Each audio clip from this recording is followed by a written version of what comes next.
All right, Shalom. Want to begin this lesson by giving all praise, honor, and glory to Yahweh, Ba'ashem Yahweh Shah, Wahar Rakah Kwadash, which in the ancient Hebrew tongue would be the correct names of the Heavenly Father, His beloved Son, and the Holy Spirit. So would like to give double honors to my teachers, the head apostles and elders, a great millstone. Much due honors and respect to the sincere brethren out there that's also laboring in his work. And as always, want to say shalom to the believers, the Akim as well as the Akwaf, which will be you brothers, along with the sisters that subscribe to this truth as well. So yeah, just wanted to go into another quick lesson, pretty much continuing in the spirit and theme of prophecy, which when considered in the very essence of prophecy, if you will, is all set up an effort to bring disclosure, to certain matters. Pretty much prophecy was set up to shed light on the things hidden, as it is written, to the law and to the testimony. If they speak not according to this word, then there's no light in them. See, now you got to remember, when you read the book of Revelation, the 19th chapter and the 10th verse, it tells you how the testimony of our Lord Yahweh Shah is what? The spirit of prophecy. See, so prophecy was set up to shed light, to bring clarity, to bring closure, all right? And ultimately to make manifest the things written and recorded to come to pass here mainly in the latter days. And one of the main things that's being disclosed is the enemies of the biblical Israelites, which would be you so-called Negroes, Latinos, and Native Americans. And it doesn't require, any in-depth analysis or extensive research to come to the conclusion that that enemy, that arch enemy and nemesis of the children of Israel would be none other than the so-called white man. All right? You don't have to do any research to come to that conclusion, man. Just consider these different period pieces, 12 Years a Slave, Django, Roots.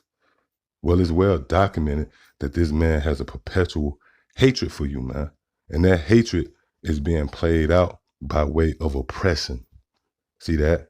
Because you have certain amongst our people who feel as if that's the past. Now we have equality. Now we no longer have to sit in the back of the bus. We can eat in the same restaurants. We have equal opportunity. We can enroll in different institutions and universities. It's a level playing field. All right. And just because you don't physically have chains on you, then you are free. Well, what you're going to find out is that oppression has been translated to these different legislations and laws. This system is geared and set up to vex you so-called Negroes, Latinos, and Native Americans, man. And that contributes to that struggle in the womb, all right? And that's what I wanted to touch on in this lesson. The fact that that hatred that the so-called white man has shown towards the children of Israel, it can't be rehabilitated, man. You can't squash that beef, all right? That hatred is not of this realm.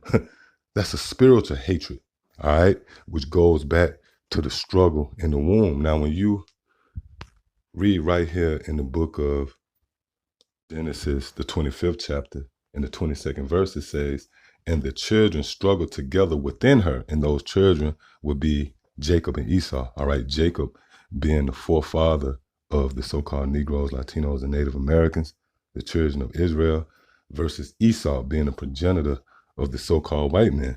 All right, we going into the humble beginnings, if you will, of that friction, the dynamic betwixt these two nations. See? And you can see where it all starts in the womb, meaning these will be natural born enemies here. See again, and the children struggled together within her, and she said, if it be so, why am I thus?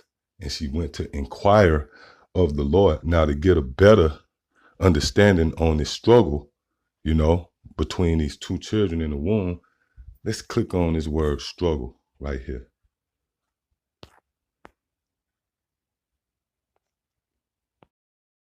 All right. And the definition for this word struggle, it says to crush, oppress. See, to oppress. Now, when you read down, it says to grievously oppress,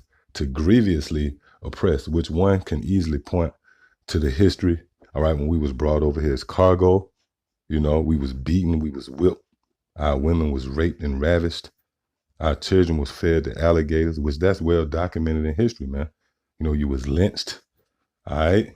You was castrated, you was burned alive, So you can easily equate that with being grievously oppressed. You have one to say, well, you know what? That's not happening anymore. So this doesn't apply to this time.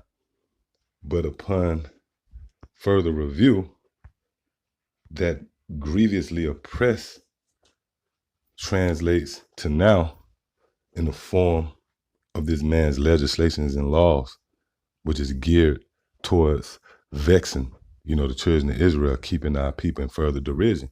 And that's outlined right here in the book of Isaiah, the 10th chapter, and starting at the first verse. It says, woe unto them that decree unrighteous decrees, and this will be concerning none other than the so-called white man, all right? Which everything this man has laid out and presented to you in the form of legislation is indeed unrighteous, man, all right? Why? Because it's not in harmony with the law, statutes, and commandments of Yahweh Shem Yahushua. Case in point, when you read the book of Leviticus, the 20th chapter and the 13th verse, it clearly states that if man live with mankind as he live with a woman, they have both committed an abomination and they should surely be put to death. Well, the so-called white man turns right around and celebrate homosexuality and go as far as protecting homosexuals, see? Which is totally contrary, is adverse to what Yahweh Shem Yahushua has laid out, all right? So that's a form of his decrees being unrighteous, one of many. See, again, it says, woe unto them that decree unrighteous decrees, and that right grievousness, see, and that right grievousness which they have prescribed. So we just looked up the definition for the word struggle, which is outlined in the book of Genesis, the 25th chapter, where you have these two nations who struggled in the womb. That word struggle goes back to oppress and to grievously oppress. Now we read right here with a so-called white man, he right grievousness. See? And again, that's in the form of his legislations and laws that's geared towards vexing the children of Israel, snaring and entrapping you so-called Negroes, Latinos, and Native Americans. You have the 3 strikes law, which affects Jake, all right? Certain drug laws that keep these penitentiaries and these prisons packed with the so-called Negroes, Latinos, and Native Americans. You got certain laws in relation to government assistance for our women, right? Welfare, and so on and so forth, where they have to rid out the man. You can't have the man in the household in order for them to receive those benefits. That's all an effort to oppress, keep us further oppressed, all right? Now, when you bring it up to speed, you have, these different laws centered around the Crown 19. You hear this word mandate, mandatory, being thrown around in relation to being vaccinated, all right? And this is all towards the children of Israel. You even have a phrase, vax the blacks, all right? So these grievous laws and decrees, which this devil has prescribed, is geared toward our people, which is ultimately going to lead into the time of Jacob's trouble. Now you might say, well, hold up. What do grievous laws or grievous decrees have to do with the time of Jacob's trouble? Well, let's click on this word grievous.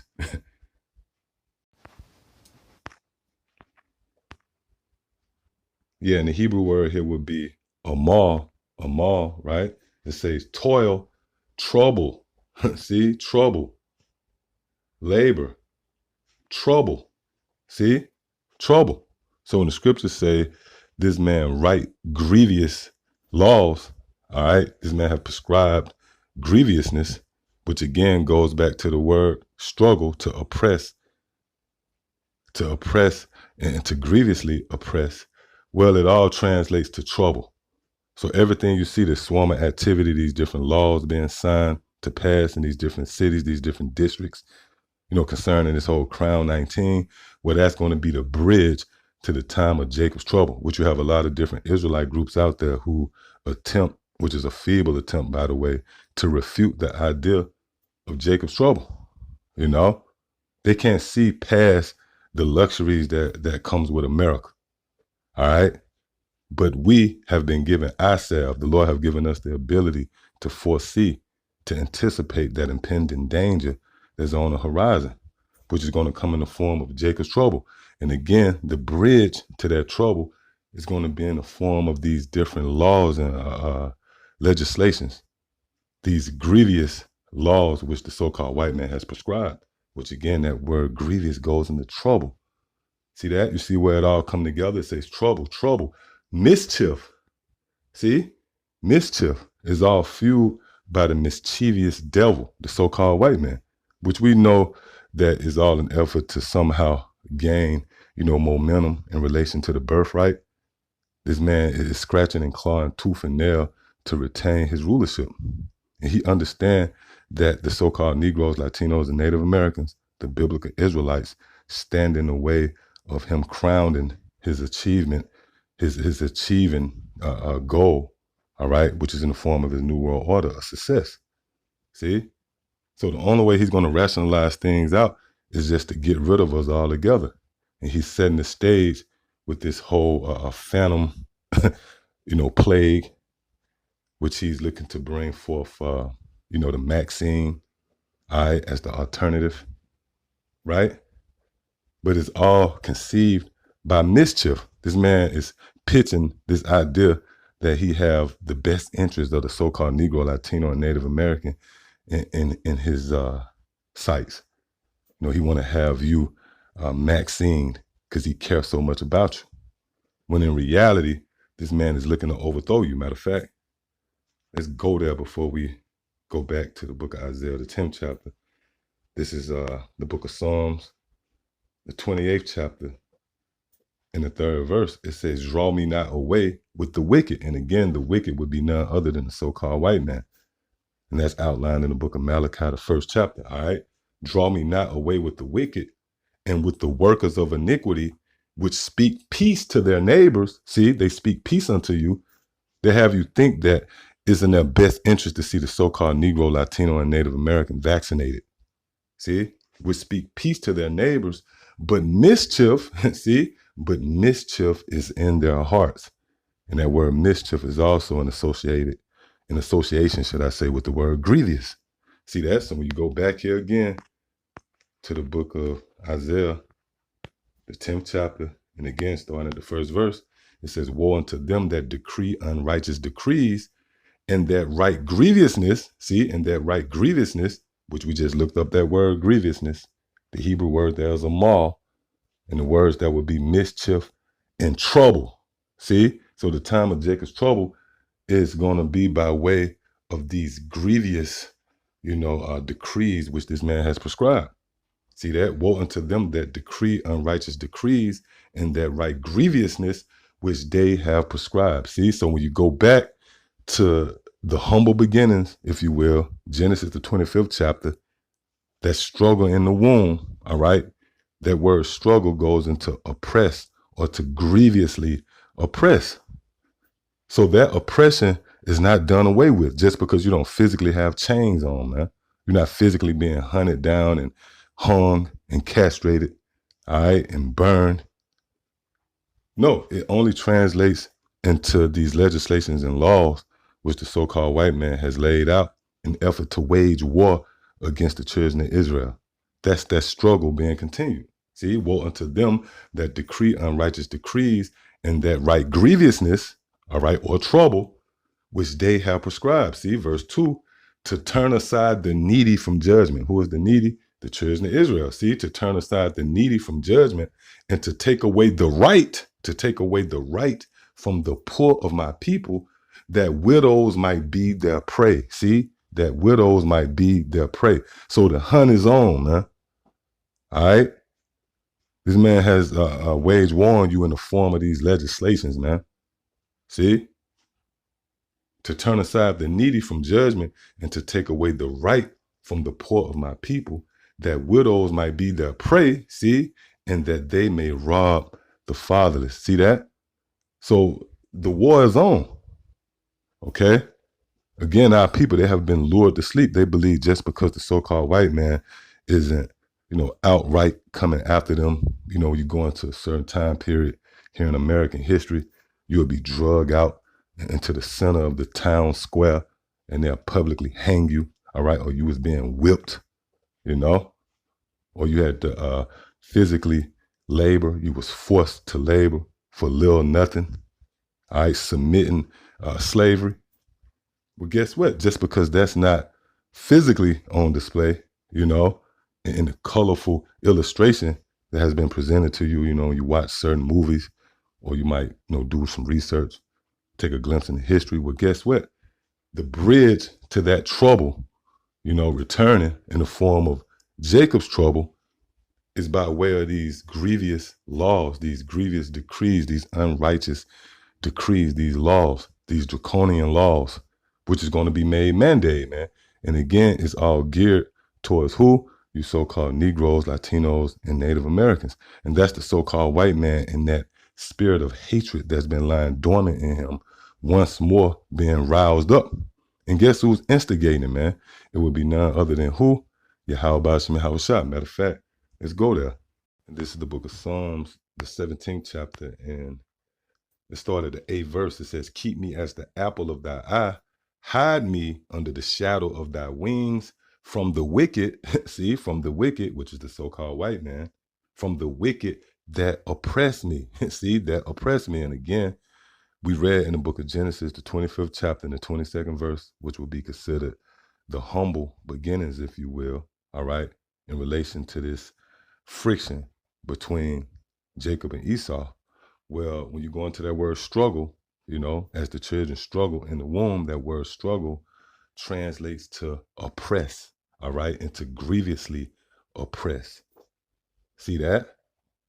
So that oppression is not reserved, you know, for the time where you had the vivid illustration of chains being around your neck, you know, the illustration of coming over here physically as cargo in ships. Well, that oppression spills over to today in the form of these different legislations and laws. You are being oppressed by this man, you know, in the form of this system, all right, that you are being governed by. And again, it's only going to climax into the time of Jacob's trouble. That's where these legislations and laws is going to reach its apex and its climax. See? Again, it says, from the wicked that oppress me, see? From my deadly enemies, from my deadly enemies. All right? Which, again, this drama can't be squashed.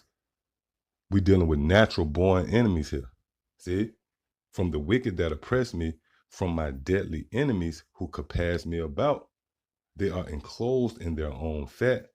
With their mouth, see, with their mouth, they speak proudly, which again goes into what? The unrighteous decrees and grievous laws which they have prescribed, man.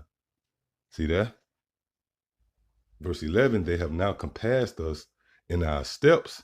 They have set their eyes bowing down to the earth. Right, meaning this man, he sits on high. You know, right now he's on the throne. He's ruling. He's governing over the planet Earth. And now he has set his sights on the prey, which is the children of Israel. Okay? And that's a characteristic of the eagle. You know, this man from on high, he pretty much spy out his enemy, his prey. And that's why this man is compared to an eagle. You know, this man has satellites in the heavens, and he can, you know, monitor whomever he sets his sights on. See, again, they have now compassed us in our steps. They have set their eyes bowing down to the earth. See, like as a lion that is greedy of his prey. See, like as a lion that is greedy of his prey, and as it were a young lion lurking in secret places. Yes, so behind the scenes, behind the shroud and cloud of deception in these secret meetings, you know, you had the Bilderberg meetings and such, where this man sit around in these secret councils and he strategized ways of waging war against the children of Israel. And again, this whole Crown 19 fiasco, all right, and the talks of mandating this Maxine is all an effort to wage war against you Israelites. See? Verse 13, it says, arise, O Lord, disappoint him, see, cast him down, deliver my soul from the wicked, which is thy sword. See that? So pretty much Yahweh Shem Yahushua is preparing to spring into action once more concerning the judgment of the 2/3 of the nation of Israel. And the Lord is going to once more swing that proverbial sword in the form of Esau against you so-called Negroes, Latinos, and Native Americans. And that would be considered the time of Jacob's trouble. See that? Which the stage is now being set in the form of these different legislations, laws, unrighteous decrees, grievousness, which have been prescribed by way of the so-called white man, which is ultimately going to be made mandate, all in effort to bring forth the time of Jacob's trouble, which upon further review is nothing more than a continuation of the struggle in the womb. So yeah, I just wanted to touch on that. Lord willing, it was edifying. Till the next time I say shalom.